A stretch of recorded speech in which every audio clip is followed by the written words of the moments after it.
बोलिए जगदियां जोता वाली माता तेरी सदा की जय।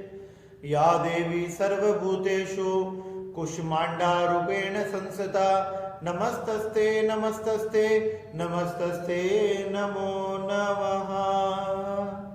आप सभी को नवरात्रि के चतुर्थ दिवस की हार्दिक शुभकामनाएं। नवरात्रि में चतुर्थ दिवस में मां कुष्मांडा की पूजा की जाती है। नव दुर्गाओं में मां कुष्मांडा का स्थान चौथे स्थान पर आता है। चौथे स्थान पर तथा चौथे नवरात्रे में मां कुष्मांडा की पूजा की जाती है।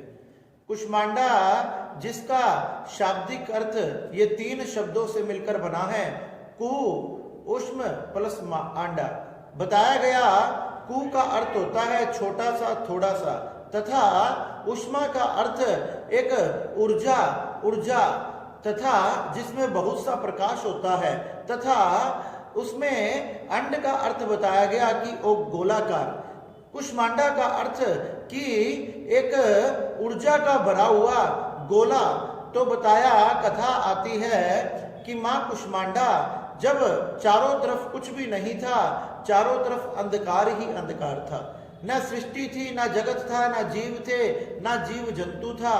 जब उस अंधकार भरे जगत में एक ऊर्जा का एक गोला, ये ऊर्जा का स्रोत प्रकट हुआ। जब ये ऊर्जा का स्रोत प्रकट हुआ तो देखते ही देखते इसमें से बहुत सा प्रकाश निकलने लगा।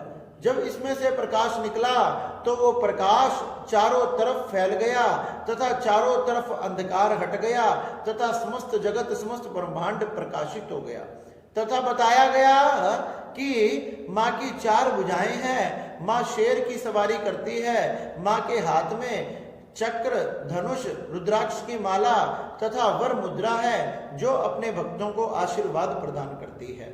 ये माँ का रूप सूर्य के भीतरी लोकों में निवास करता है। जिस लोक में कोई भी देवता वास नहीं कर सकता, ऐसे दिव्य लोक में माँ का वास है। माँ परम तेजस्वी तथा परम प्रकाशमान है तथा समस्त सृष्टि को रचने वाली तथा समस्त सृष्टि में प्राणों को देने वाली है। माँ ने जब माँ का ये ऊर्जा रूप प्रकट हुआ और उस ऊर्जा के गोले में से माँ कुष्मांडा प्रकट हुई। माँ कुष्मांडा ने प्रकट होकर अपने में से तीन देवियों को प्रकट किया, तीन शक्तियों को प्रकट किया, जिसमें पहली का नाम महाकाली, दूसरी का महासरस्वती और तीसरी का नाम महालक्ष्मी था। तीन देवता प्रकट किए, ब्रह्मा, विष्णु तथा महेश। फिर सबको अलग अलग कार्य सौंप दिया। ब्रह्मा जी को कहा कि आपने सृष्टि को करना है, भगवान नारायण को कहा कि आपने सृष्टि का पालन करना है, तथा भगवान श्री महादेव शिव शंकर को कहा जब सृष्टि में चारों तरफ पाप फैलने लगे, दुष्ट फैलने लगे, तो आपने इस सृष्टि का संहार करना है। इस प्रकार से तीनों देवताओं को उनको कार्य सौंप दिए तथा इस प्रकार से तीनों देवताओं ने मां कुष्मांडा को प्रणाम किया, नमस्कार किया। कहने लगे कि हे मां कुष्मांडा, हमें इस जगत को चलाने की, हमें जगत में सृष्टि करने की, जगत को संहार करने की शक्ति प्रदान करो। मां कुष्मांडा ने उन्हें आशीर्वाद प्रदान किया। अभय मुद्रा में, वर मुद्रा में उनको आशीर्वाद देकर, उनको अनेक प्रकार की शक्तियां देकर मां ने जब अनेक प्रकार की शक्तियां उनको सौंप दी तो ब्रह्मा, विष्णु, महेश ने सभी ने सृष्टि को किया, समस्त चराचर जगत बनाया, सप्तलोक आदि बनाए, पृथ्वी बनाए, पहाड़ बनाए, नदियां बनाई। जब सारा जगत इस प्रकार से विद्यमान हुआ, ये सारा जगत विद्यमान हुआ, इसके पीछे मां कुष्मांडा का ही आशीर्वाद है। मां कुष्मांडा की नवरात्रों में चतुर्थ दिवस में पूजा करने से हमारे घर की सुख तथा समृद्धि बढ़ती है, हमारे घर का धन बढ़ता है, हमारे घर का अन्न बढ़ता है, हमारा व्यापार बढ़ता है, क्योंकि मां अपने आशीर्वाद तथा अपनी कृपा से ही समस्त सृष्टि को बनाती है, चलाती है, उनमें प्राण डालती है। इसलिए मां की पूजा करने से मनुष्य को मुक्ति तथा मोक्ष तथा भक्ति दोनों प्राप्त होते हैं। माँ की पूजा करने वाला शत्रुओं से आजाद रहता है, उसका किसी प्रकार का कोई शत्रु नहीं होता। माँ अपने भक्त की रक्षा करती है, शेर पर सवार होकर माँ अपने भक्तों की रक्षा करती है तथा अपने भक्तों की सभी प्रकार की मनोकामनाएं पूर्ण करती है।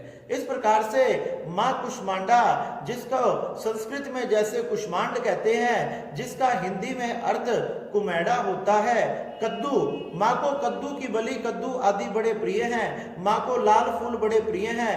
माँ को लाल प्रकार के फलों का भोग लगाएं, जिससे माँ सभी प्रकार की अभिलाषाओं को पूरी करती है। इस प्रकार से नवरात्रि के चतुर्थ दिवस में माँ कुष्मांडा की पूजा की जाती है, जिससे माँ अपने भक्तों के घर में कभी भी किसी प्रकार का कोई संकट नहीं आने देती और हमेशा उनकी रक्षा के लिए शेर पर सवार होकर तैयार खड़ी रहती है। इस प्रकार से हमने माँ कुष्मांडा की पूजा करनी चाहिए, उनको प्रणाम नमस्कार करना चाहिए तथा माँ कुष्मांडा को प्रणाम कर नमस्कार करके उनको व्रत को धारण करें तथा उनके मंत्र का जाप करें।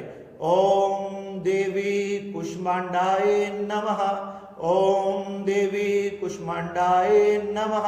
इस प्रकार से माँ के मंत्रों का उच्चारण करते हुए माँ की आराधना को करना रहना चाहिए। नवरात्रि के चतुर्थ दिवस में इस प्रकार से माँ कुष्मांडा की पूजा करें, उनका भजन करें, उनके नामों का उच्चारण करें।